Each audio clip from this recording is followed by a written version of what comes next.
Hello everybody, hola amigos, I am your English teacher. Yo soy su profesor de inglés. Hoy vamos a conocer dos preguntas bastante comunes en inglés. How are you doing and how are you? How are you doing es una pregunta que se utiliza como un saludo en muchas ocasiones, as a greeting. Es más informal, es casual. Pregunta sobre tu estado de ánimo general. Te puede preguntar cómo está el ambiente en el momento donde tú estás, en el contexto que te lo están preguntando, cómo te sientes ahí, tu salud. Y how are you es una pregunta, no se corresponde a un saludo, más bien se hace después que haces tu saludo, que conoces a alguien, es un poco más formal. Pregunta también sobre tu estado de ánimo, sobre tu estado de salud, buscando un poco más esa información personal. Pero how are you doing es bastante común. La pueden escuchar varias veces. Los nativos la usan mucho. How are you doing? How are you doing? How are you doing? La pueden ver en muchas películas que la repiten en series. Casi siempre como un saludo. And how are you? También la deben conocer, es muy común. Ahora quiero enseñarles algo aquí interesante. La diferencia entre how are you doing and what are you doing.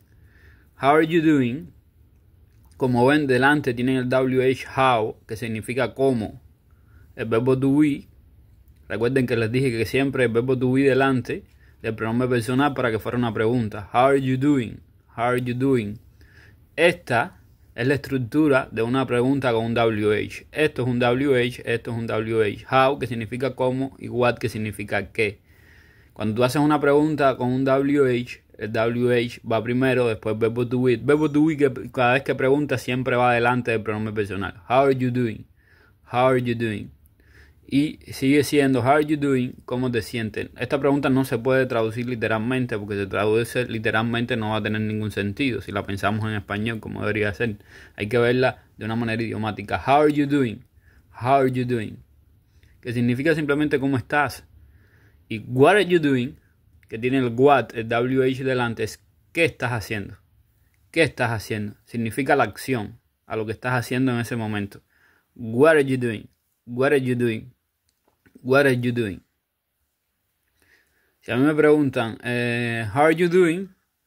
Yo respondo en este momento, I'm fine. Y si me preguntan, what are you doing? ¿Qué estás haciendo? I'm teaching, estoy enseñando. ¿Ok? Esta pregunta es muy importante que se la aprendan. How are you doing? Y esta también, what are you doing? Porque tienen significados diferentes y las respuestas son diferentes. Bueno, hasta aquí la lección de hoy. Espero que les haya gustado y nos vemos en un próximo encuentro. Gracias por mirar mi canal. Recuerde darle a la campanita y darle like para próximos videos.